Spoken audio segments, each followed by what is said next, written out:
హిందూ ప్రజలకు నమస్కారం.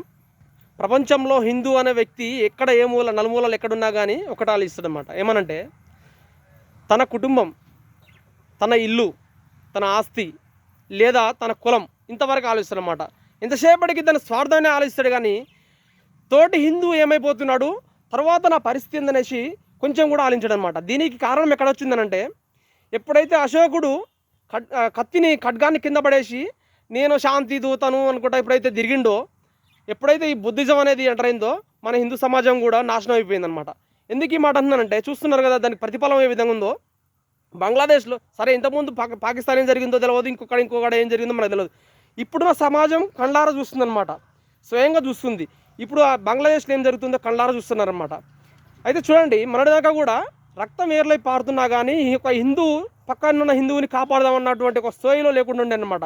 అయితే క్రమక్రమంగా పిల్లిని కనుక ఒక రూమ్లో వేసి బంధించి కొడితే కనుక ఏ విధంగా అయితే పుల్ల మారేసి అతన్ని చిల్చి చెండాడుతుందో, అదేవిధంగా హిందూ సమాజంలో ఇప్పటికైనా కానీ కొంత సోయి వచ్చినందుకు కొంత సంతోషంగా ఉందండి. చూడండి, అక్కడ ఉన్నటువంటి సమాజం హిందువులు ఎంతమంది అంటే దగ్గర ఒక సుమారు 1 కోటి చిల్లర ఉంటారన్నమాట. అయితే 1 కోటి చిల్లర మంది ఒక్కసారిగా అంతా ఏకమయ్యేసి తిరగబడితే ఏ విధంగా ఉండాలి? ప్రపంచంలో అదొక న్యూస్గా మారిపోద్ది అనమాట.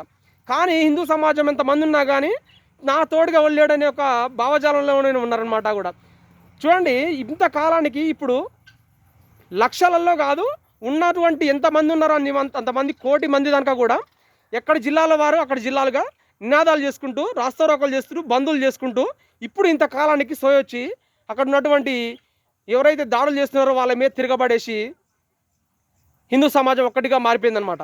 ఇదేదో చేస్తే ముందుగానే చేసుంటే ఇంతవరకు జరిగిపోయినటువంటి నష్టాన్ని కూడా అసలు మన తోటి హిందువులను కూడా కోల్పోయే వాళ్ళం కాదు కదా. తోటి హిందువుల దేవాలయాలు కూడా కోల్పోయే వాళ్ళం కాదు కదా. ఎన్నో దేవాలయాలు ధ్వంసం చేశారు. ఇవన్నిటికి కారణం మన స్వయం అపరాధం అనమాట. అయితే ఇంతవరకైనా కానీ కొంత సోయొచ్చినందుకు కొంత సంతోషంగా ఉందన్నమాట.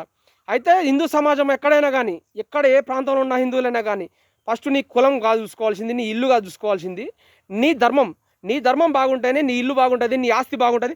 లేదు అని అంటే నీ కులమైన బాగుంటుంది. అసలు కులం అనే చిత్తునే మనకు అవసరం లేదు. ఈ కులం వల్లనే మన హిందూ సమాజం చాలా వరకు ఈ విధంగా మారిపోయిందనమాట. కాబట్టి హిందూ సమాజమా కులం, ప్రాంతం, భాష అనుకోకుండా హిందువుకి ఆపదనికి అనిపిస్తే అతను ఏ కులమైన వాడైనా కానీ, ఎంత డబ్బు లేని వాడైనా కానీ, ఎంత పేదవాడైనా కానీ, ఏ ప్రాంతం వాడైనా కానీ హిందూ అని వస్తే అతను ఆదరించండి, అతనికి సహాయం చేయండి ఆపదలో ఉంటే.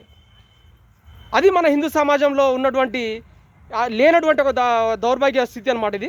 ఇప్పటికైనా కానీ మారుతారనేసి నా ఈ చిన్న ప్రయత్నం. జై హింద్.